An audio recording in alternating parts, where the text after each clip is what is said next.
is apt. Stay home, save lives. It's not a joke. It's that serious. The more you can do it, the more lives will be saved, literally. There'll be a lot of talk, I know, in the coming days about, I'm sure, specifics of the governor's order, as well as the cities and how they are to be interpreted. But to be clear, for the businesses that do have exemptions, it should go without saying, but we'll say it anyway.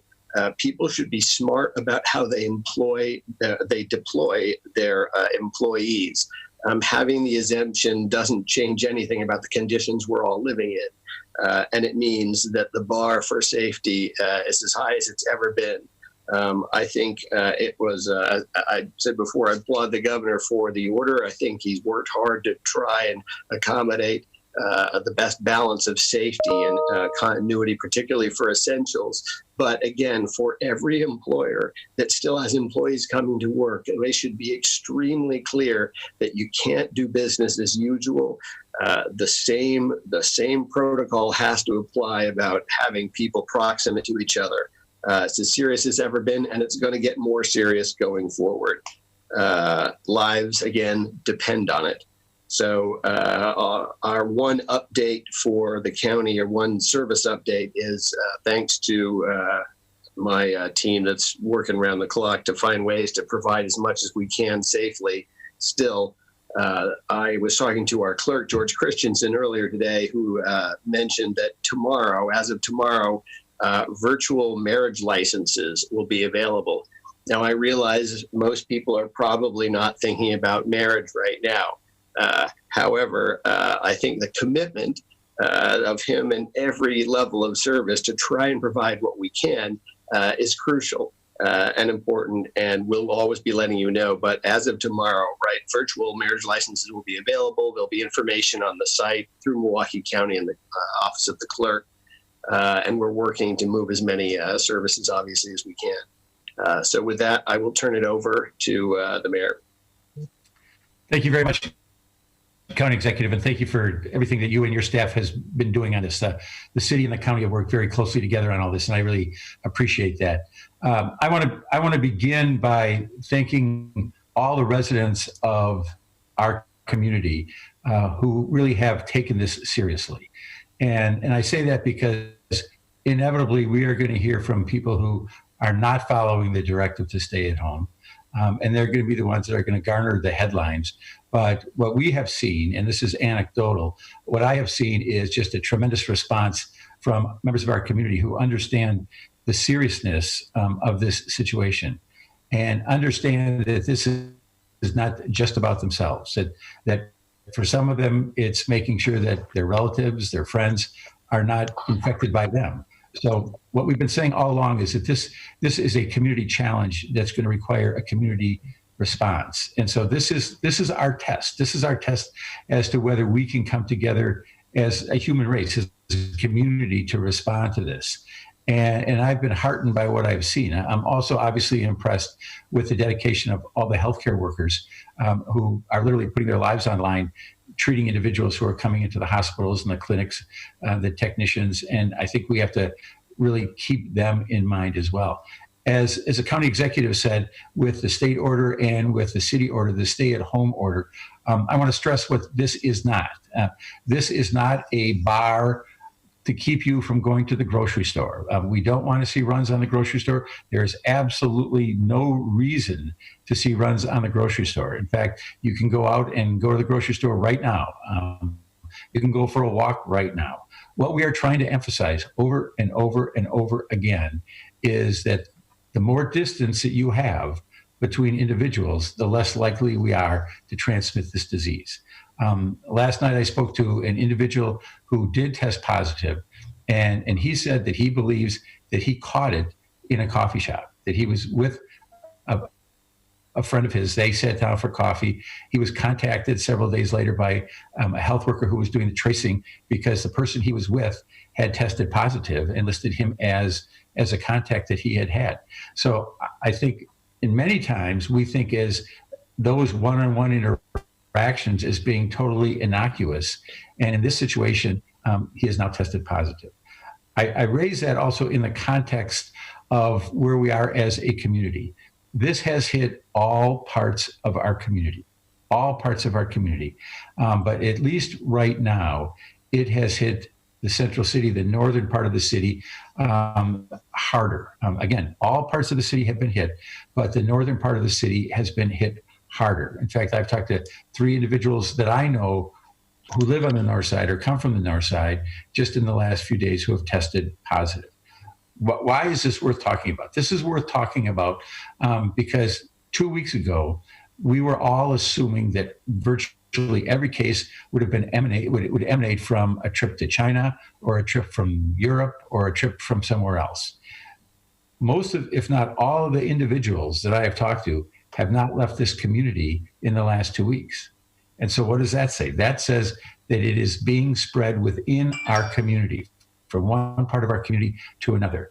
Another reason why you should stay home. This is not about you necessarily. This is not about, if you think you're Superman or Superwoman and you're not going to get sick, that's great. But you have to keep in mind, you're going to be in contact with other people. So the whole notion behind the stay-at-home orders is to try to do everything we can so that we don't spread the disease. In terms of enforcement, it is basically self-enforcing. If people make a mistake, if people forget, I don't know how many people can forget, but if they're doing something, we're not looking to have police or the sheriff's department out chasing people on this. If there's a flagrant violation of this, that's a different story. But again, what we want people to do is we want people to do everything they can for themselves, but also for other community members. I talked earlier today about the elections, and I know the county executive has talked about this as well. I honestly don't see a scenario right now where we can, in good faith, ask our residents to work either at the early polling sites or at the election day voting places. And so I'm working, and I know the county executive again has talked about this. We have to do something to modify this election. I'm not saying necessarily postpone it. We can keep April 7th as part of the election day or the election period. And I think that makes the most sense. That April 7th is part of the election period, but this is going to have to be a ballot by mail election so that our workers and our residents are not put in harm's way. The real test for me, and this all came in the last 48 hours, was when my election commissioner said that we would not be able to open our absentee ballot or our early voting locations because so many workers, including site supervisors, had said they wouldn't. What he told me late yesterday was, based on the city order and the state order, that he had literally dozens of people saying that they would not be coming on election day. What I thought, because this is how real this is, I thought I would not encourage any of my loved ones, any of my family members to take their place, because I think they're putting themselves in harm's way. If I'm not going to put my loved ones, my family members in harm's way, we shouldn't be putting anyone in our community in harm's way by asking them to sit for 10, 12, 16 hours in a polling place where they would be having interaction with dozens, if not hundreds of people. So I just want to touch on those. I think in the coming days, we're also going to be focusing, and this is something, again, the city and the county have been working on, our locations for individuals, people who need locations, whether it's hotels, whether it's convents. That's certainly something on the front burner right now. And to start working more aggressively with the hospitals to make sure that we're expanding the pool of hospital beds as well. So with that, I'll turn it over to the next speaker. So this is Bill Jessup, Police Chief for South Milwaukee and current President of MCLEA for Milwaukee County Law Enforcement Executives. I just want to echo the Mayor's comments on law enforcement's role and just restate that we in law enforcement across the county are united in our belief that our priority right now is to support our health officers as they work through these difficult problems. Now, there are many questions about what that support might look like in terms of law enforcement. We are all confident that the vast majority of people take this current health threat very seriously and want to protect their family, friends, and neighbors. Therefore, we fully believe that voluntary compliance will be occurring across all communities, and our first course of action for all law enforcement will be education. As the Mayor stated, there will be people that are confused. There will be people that may not understand what the parameters are. So we will be focusing on education. We also want to alleviate any fears and make it clear that individuals traveling for legitimate purposes should have no concern about being stopped by law enforcement. During the coming days, this will not be our priority. However, we also want to make clear that individuals that choose to ignore the governor's order and willfully put the health of others at risk could face sanctions. We've worked with our district attorney in Milwaukee County, and we do understand how we could handle certain situations if they came up. Again, we don't anticipate that that's going to be necessary in many cases, and hopefully not at all. And we're confident that if we work together with our health directors, we're going to have compliance. Thank you. Good afternoon. So we continue to work on addressing shortages of personal protective equipment for our frontline workers. As I talked about yesterday, we've set up a drop point. I just wanted to put out a reminder there. It is at State Fair. It's at the parking lot at the Tommy Thompson Youth Center, which is 640 South 84th Street. That'll be open from 7 a.m. to 7 p.m. 7 days a week. And additionally, our Unified Emergency Operations Center has been reaching out and investigating opportunities for organizations in our community that may be able to help with donations or manufacturing to enhance our supply of personal protective equipment. So for any businesses or organizations that may have a supply of personal protective equipment available, or may be able to alter their manufacturing or 3D printing to provide personal protective equipment, you can email, and that email address is PPE for Personal Protective Equipment, PPE at MilwaukeeCountyWI.gov. I wanted to share the map real briefly.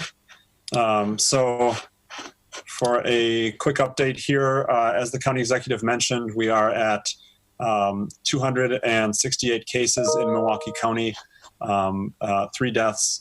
Our trend of confirmed cases, as you can see in the lower right there, continues unabated. I think it's important to recognize the numbers shown on this map drastically underestimate the actual cases of COVID-19 that are present in our community. This is due to testing limitations and constraints. Nonetheless, these numbers and these trends are indeed a surrogate for the status of cases in our county. And we can see from that figure in the lower right that positive cases continue to come in at an alarming rate. There really is one way, and only one way, to slow this rate and ensure that we do not overwhelm our healthcare systems and our hospital bed capacity, and that is, as everybody keeps saying, staying at home. There will certainly be questions coming of what the penalty is for violating the stay-home order. And while there may be legal implications, to be sure, on a more tangible level, the penalty of not staying home is simply and definitively more deaths in our community. By not staying home, more people will die. But if you stay home, we are able to save lives. And it's really that simple, as everybody has stated. Thank you very much, and stay safe.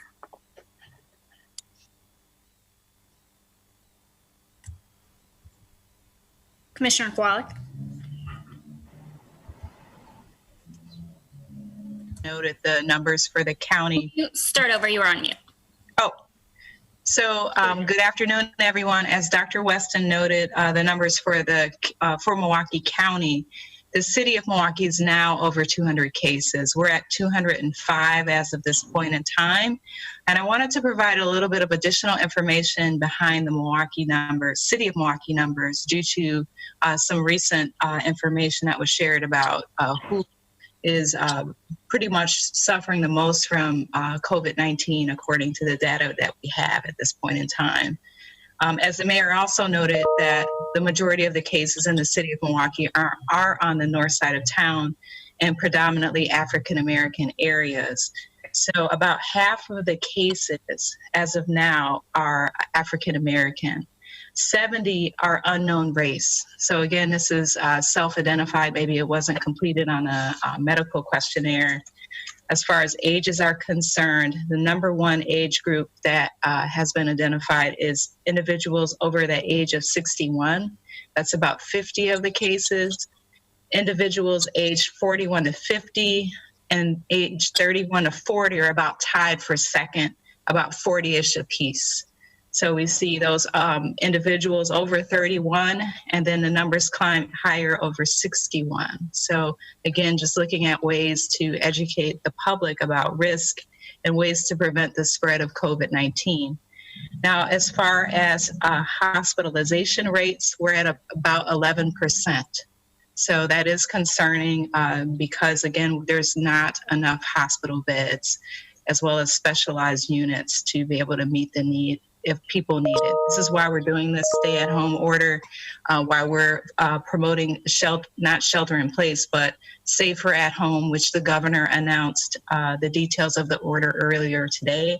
And we completely support this move, making sure that it's statewide, as disease is not bound to city limits. You know, we have a lot of people that live in the suburbs but work in the city of Milwaukee or vice versa. So this disease is pretty much, it can be spread pretty easily. So enforcing this stay at home or safer at home order will be very beneficial to flattening the curve and helping to alleviate some of the concerns that we have about not only hospital surge as far as inpatient is concerned, but also use of personal protective equipment and testing. So I also wanted to provide an update on testing. Since we began at the Milwaukee Public Health Department lab, we are currently at 838 patients that have been tested, and there was about 900 specimens for those because some patients require multiple swabs. And the positivity rate right now is 12.6. So yesterday was about 13, so it's teetering around that number. We also wanted to provide an update on the CDC study that I mentioned yesterday. I know we ran out of time, but this study is looking at household transmission of COVID-19. So again, as part of staying at home and safer at home, there might be individuals that are symptomatic or asymptomatic that can spread COVID-19 to other people in the house. So we also know that everyone doesn't have the ability to isolate in a room or have their own bathroom. They might have very shared spaces, which makes it very difficult to contain the disease from spreading to other people.